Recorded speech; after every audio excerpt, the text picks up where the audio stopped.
Hi, this is Mark at learnhowtogarden.com, and in today's episode of the 10-Minute Gardener we're going to talk about something quite close to my heart, and that's plants for free, absolutely free. And the reason they're for free is that, let's be brutally honest, a lot of people out there steal cuttings. Now, I'm not in favour of people stealing cuttings, but if you're going to steal them, at least equip yourself with one or two little things that mean that the cuttings will have the best chance of success. And this is just a quick video blog to show you how to do that. So the first thing you'll need is some material for your cuttings, and what I've done is just literally walk down my garden and break a piece off my rosemary. This is a prostrate rosemary, which means it grows down, it flows down banks, brilliant plant for dry banks.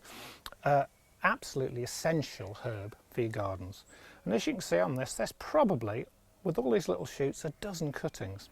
So the first thing we need to do is to prepare one of these cuttings. So we rip it off the main shoot and we remove about 50% of the leaves off the bottom.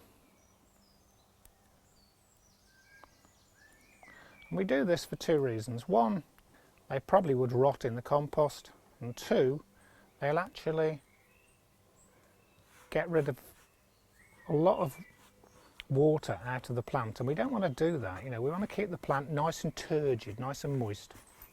Don't throw away these rosemary leaves. They're brilliant. You can they're great in omelettes. They're really, really good roasted with potatoes.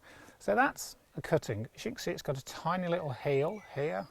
You can just nip that off. You should be able to do it with your finger and thumb. If you wonder why we're out at the garden table doing this again, we still have our robin in our potting shed, but we think she might fledge today or tomorrow, so we'll be able to actually do some filming in there. So, the first cutting, small 3-inch pot, and we're going to need a compost mix to actually strike this cutting in. So we're going to have 50% multi-purpose compost, 50% perlite, and we just mix those together really, really well. What we're aiming for is an incredibly free draining compost, but also one that will hold some moisture. So we fill up our pot, just tap it down,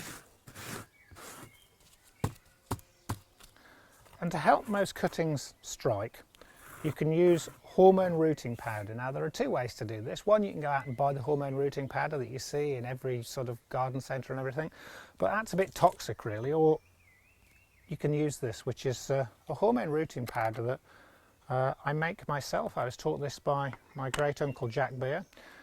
Very simply, it's the ends of willow, any willow will do, put into a small jar, water added, and left for about a week.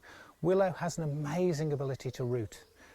We've all seen that as children. We've put willow into glass jars, into milk bottles, and all those white roots come out and it grows brilliantly.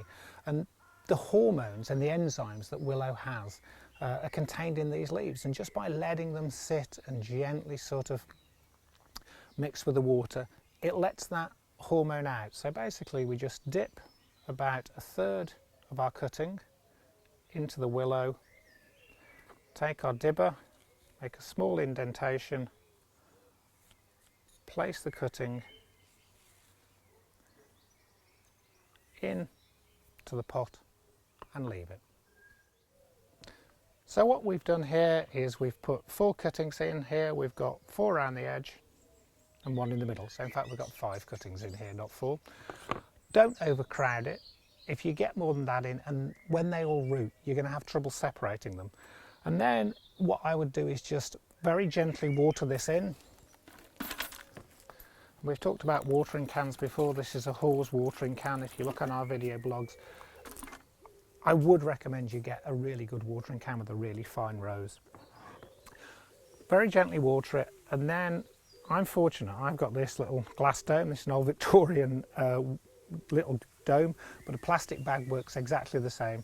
And we just put that on our windowsill, or you can put it on a heat mat in your greenhouse, and very quickly, in about 8 to 10 weeks, they will have rooted and made little plants. This is the sort of size plant you can expect quite happily within about 4 to 5 months. This was a cutting we took late last year. This is a prostrate rosemary. As you can see, it's already starting to fall over. You can actually already use this in the house, just pinch out the ends and it'll actually bush out. So if you're going to go out, if you're going to take cuttings, one, make yourself a hormone liquid before you think about it. There is a little written blog on this about how to make it. Take a plastic bag with you so that your cuttings don't dry out when you're walking around with them. Try and keep them turgid and get on and do it as soon as you get home. The quicker they're in this environment, the faster they'll root and the better chance they have a success. I hope that helps, and I would hate to say good stealing, that's the worst thing to say, isn't it really, but you know what I mean. If you're going to take cuttings, please get them to grow, and we hope to see you soon.